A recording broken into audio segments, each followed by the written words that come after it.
আসসালামু আলাইকুম। 21 ল্যাঙ্গুয়েজ একাডেমির পক্ষ থেকে সকলকে আবারও স্বাগতম। আবার চলে এসেছি আপনাদের জার্মান ল্যাঙ্গুয়েজ A1 ক্লাসের। আজকে আমরা শিখব জার্মানির ঋতু।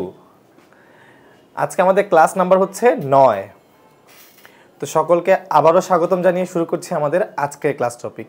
আসেন পড়ায় চলে যাই। আজকে আমাদের জার্মান টপিকটি হচ্ছে কি? জার্মান ভাষার ঋতু। অর্থাৎ আমাদের ক্লাসের আজকে টপিক কি? জার্মান ভাষায় ঋতু, যা জার্মান ভাষায় বলা হয় ডি ইয়ারেসাইটেন। কি বলা হয়? ডি ইয়ারেসাইটেন। ডি হচ্ছে ইয়ারেসাইটেন, এই নামটার আর্টিকেল। ঠিক আছে, ঋতুর আর্টিকেল কি? D, DIE। ঋতুর আর্টিকেল কি? ডি। ওকে, ঋতুকে কি বলে? ইয়ারেসাইটেন। ডি ইয়ারেসাইটেন। আজকে আমরা যে উদ্দেশ্যে ক্লাসটি করছি তা সাধারণত কি, প্রথমে বলেছি আমি জার্মান ভাষায় আমরা ঋতু আজকে শিখব। তো আজকে ক্লাসের লক্ষ্যটা কি? জার্মান ভাষায় 4টি ঋতুর নাম শেখা। জার্মান ভাষায় ঋতু কয়টি? তাহলে 4টি। প্রতিটি ঋতু সম্পর্কে সহজ বাক্য গঠন। আমরা ছোটোখাটো কয়েকটি বাক্যর মাধ্যমে আপনাদেরকে বোঝানোর চেষ্টা করব কিভাবে জার্মান ভাষায় ঋতু দিয়ে শব্দ গঠন করা হয়েছে।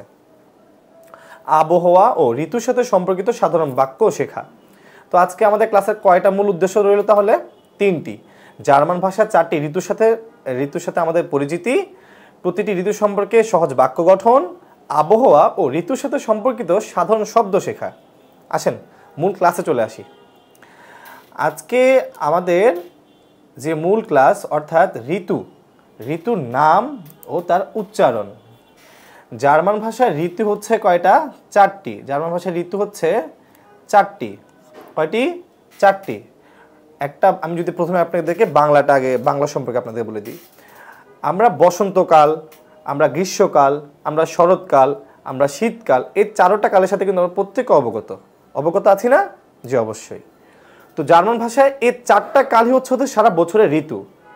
ওদের যে সার্কুলারটা হয় এক বছরে, আমাদের যেরকম ষড় ঋতু দেশ বলা হয় আমাদের বাংলাদেশকে, ওদেরকে বলা হয় 4 ঋতুর দেশ। ওদের দেশে কয়টা ঋতু? তাহলে 4টি ঋতু। তো ওদের ঋতুগুলো সম্পর্কে আমরা একে একে জানি। বসন্তকালকে জার্মান ভাষায় বলা হয় ডেয়ার ফ্রুলিং। কি বলে? ডেয়ার ফ্রুলিং। কি বলে? ডেয়ার ফ্রুলিং, অর্থাৎ বসন্তকাল। জার্মান ভাষার ঋতুগুলোর নির্দিষ্ট একটি আর্টিকেল রয়েছে, তা হলো ডেয়ার। তা কি? ডেয়ার। জার্মান ভাষার যে 4টি ঋতু, প্রত্যেকটিরই নির্দিষ্ট আর্টিকেল। আবার বলছে কিন্তু নির্দিষ্ট, কোনোবার কিন্তু চেঞ্জ হবে না। কি তা? ডেয়ার। তাহলে বসন্তকালকে জার্মান ভাষায় কি বলে? ডেয়ার ফ্রুলিং বলে। কি বলে? ডেয়ার ফ্রুলিং। তারপর গ্রীষ্মকালকে জার্মান ভাষায় বলা হয় ডেয়ার জমা। ডেয়ার জমা। ইংরেজিতে কি বলে এটাকে? সামার বলে। অনেকটা সিমিলার না? অনেকটা সিমিলার। ইংরেজিতে সামার, জার্মানিতে জমা। ইংরেজিতে সামার, জার্মানিতে জমা। ডেয়ার জমা অর্থাৎ গ্রীষ্মকাল। ডেয়ার হার্বস্ট। ডেয়ার হার্বস্ট। ডেয়ার হার্বস্ট অর্থ কি? শরৎকাল। ডেয়ার হার্বস্ট।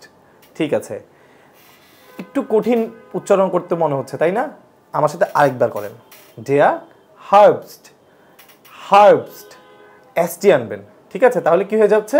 হার্বস্ট। এখন একটু সহজ লাগছে না? জি। তারপর শেষ যে ঋতুকালটা, তা হচ্ছে কি? সবার পছন্দের শীতকাল। সবার পছন্দের শীতকাল। শীতকাল সবাই পছন্দ করে। আর জার্মানিতে তো একটু শীত বেশিই পড়ে। তো জার্মানে শীতকালকে, মানে শীতকালে যে ঋতুটা, এটাকে বলা হয় কি? Dare winter. Dare winter. আর কিন্তু সাইলেন্ট আকার ধারণ করবে, স্বরে আর মতো তো উচ্চারিত হবে। বারবার কিন্তু বলছি সকলকে, এটা কিন্তু মাথায় রাখতে হবে। ডেয়ার উইন্টার মানে কি? শীতকাল। তাহলে একে একে আমরা আবারও প্রত্যেকটি যে জার্মান ঋতুগুলো আছে তা আমরা জানি। ডেয়ার ফ্রুলিং। ডেয়ার ফ্রুলিং অর্থাৎ বসন্তকাল। ডেয়ার জমা। ডেয়ার জমা অর্থাৎ গ্রীষ্মকাল। ডেয়ার হার্বস্ট। ডেয়ার হার্বস্ট। ডেয়ার হার্বস্ট অর্থাৎ কি? শরৎকাল। ডেয়ার উইন্টার। ডেয়ার উইন্টার। Very good. এখন পরে পড়াতে আসি। ঋতুর সাথে সম্পর্কিত সাধারণ বাক্য গঠন। এখন আমরা কি শিখবো গাইজ? ঋতুর সাথে সম্পর্কিত সাধারণ বাক্য। কি বলেছে এখানে? বসন্তকাল অথবা ফুল ফোটার ঋতু। কি সুন্দর না? বসন্তকাল কিভাবে বুঝবেন? ফুল ফোটার যে ঋতুটা তারে আমরা কি বলবো? বসন্তকাল বলবো। আমাদের দেশে তো তাই ঘটে, সকল দুনিয়ার সব জায়গাতে একই যে কাজটাই ঘটে। আচ্ছা, তো কি লেখা আছে এখানে বাংলাতে? বসন্তে ফুল ফোটে, এটা জার্মান। বসন্তে ফুল ফুটে তার জার্মান করবো আমরা এখন। বসন্তকাল অর্থাৎ কি? ডেয়ার ফ্রুলিং আমরা আগেই শিখেছি। ইমফ্রুলিং ব্লুহেন জি ব্লুমেন। ব্লুহেন অর্থ কি? ফোটা। ব্লুমেন অর্থ কি? ফুল। ইমফ্রুলিং ব্লুহেন জি ব্লুমেন অর্থাৎ বসন্তে ফুল ফোটে, অর্থাৎ বসন্তে ফুল ফোটে। বসন্তকালে সাধারণত আবহাওয়াটা কেমন থাকে? আমাদের উষ্ণ থাকে এবং সূর্য আলো দেয়, হালকা হালকা একটু আলো দেয়, তাই না? আচ্ছা, es ist warm und die Sonne schneit। কি? es ist warm und die Sonne schneit। আবহাওয়া উষ্ণ এবং সূর্য আলো দেয়। এই হলো আমাদের বসন্তকাল। এরপর আসছে আমাদের দ্বিতীয় নম্বরে কে? গ্রীষ্মকাল। এরপর কে আসছে? গ্রীষ্মকাল অর্থাৎ গরমের সময়। im Sommer ist es heiß। হাইস অর্থ হচ্ছে গরম। গ্রীষ্মে গরম পড়ে। কি পড়ে? গ্রীষ্মে গরম পড়ে। বাংলাদেশে যে গরম, জার্মানিতে যদিও এত গরম নেই, জার্মানির আবহাওয়া যথেষ্ট নমনীয়। তো গ্রীষ্মকাল অর্থ কি? ডেয়ার জমা। তো জমা দিয়ে আমরা এখন যে বাক্যটা দেখলাম তা কি দেখলাম? ইম জমা ইস্ট এস হাইস, গ্রীষ্মে গরম পড়ে। ভিয়া গেহেন অফট সুইমেন, আমরা প্রায় সাঁতার কাটতে যাই। গরমকালে আমরা সবাই সাঁতার কাটতে যাই না? তাই ভিয়া গেহেন অফট সুইমেন। পরের ঋতুকালটি হচ্ছে আমাদের শরৎকাল। ইম হার্বস্ট ফালেন ডি ব্ল্যাটার। শরতে পাতাগুলো ঝরে যায়। ইম হার্বস্ট ফালেন ডি ব্ল্যাটার। ব্ল্যাটার অর্থ কি? মানে ঝরে পড়া, ঠিক আছে? ব্ল্যাটার অর্থ কি? পাতাগুলো। ফলেন অর্থ কি? পড়ে যাওয়া। তাহলে ইম হার্বস্ট শরতে, ফলেন অর্থ কি? পড়ে যায়। কি পড়ে যায়? ডি ব্ল্যাটার মানে কি? পাতাগুলো পড়ে যায়। ইম হার্বস্ট ফলেন ডি ব্ল্যাটার, শরতে পাতাগুলো ঝরে যায়। আবহাওয়া বাতাসযুক্ত এবং ঠান্ডা হয়। কি?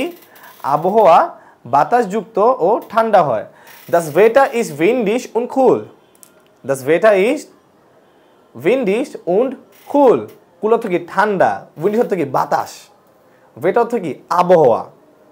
তাহলে Das Wetter ist windig und cool। চতুর্থ, আমাদের যে শেষ যে ঋতুটা, শীত অর্থাৎ কি? উইন্টার, বরফের ঋতু। শীতকে কি বলতেছি আমরা? বরফের ঋতু। জার্মানিতে কিন্তু শীতকালে বরফ পড়ে, ঠিক আছে? ইম উইন্টার স্নাইট এস অফট। শীতে প্রায় তুষারপাত হয়। আমি কিন্তু মাত্রই তা বলেছি। ইম উইন্টার স্নাইট এস অফট। এটি খুব ঠান্ডা এবং আমরা গরম কাপড় পরি। এটি খুব ঠান্ডা এবং আমরা গরম কাপড় পরি। Es ist sehr kalt und wir tragen warme Kleidung। Es ist sehr kalt und wir tragen warme Kleidung। এটি খুব ঠান্ডা এবং আমরা গরম কাপড় পরি। তো এই ছিল আমাদের আজকে ঋতুর মূল ক্লাস। আমরা আজকে কিছু নতুন শব্দ সম্পর্কে পরিচিত হব। নতুন শব্দ ভান্ডার, আজকে যেখানে আমরা যা যা দেখলাম ঋতুর ক্লাসটাতে, আমরা বেশ কিছু নতুন শব্দ পেয়েছি। আমরা সেই শব্দগুলোর সাথে আরও একবার পরিচিত হব, ঠিক আছে? তো নতুন শব্দ ভান্ডার, ভোট শার্টস। কি বলে এটাকে? ভোট শার্টস, ঠিক আছে। ডি ব্লুমে অর্থাৎ ফুল। ডি ব্লুমে অর্থাৎ ফুল।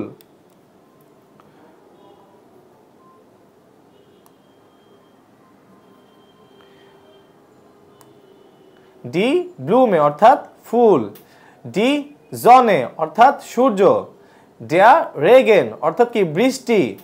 ডেয়ার স্নি অর্থ কি? তুষার। ভার্ম উষ্ণ। হাইস গরম। কুল শীতল। কাল্ট ঠান্ডা।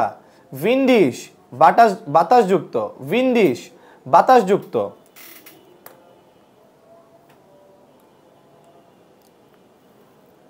আরও একবার আমার সাথে সাথে আপনারা আরও একবার এটি পড়েন, নতুন শব্দ ভাণ্ডারগুলো আমরা আরও একবার পড়ি।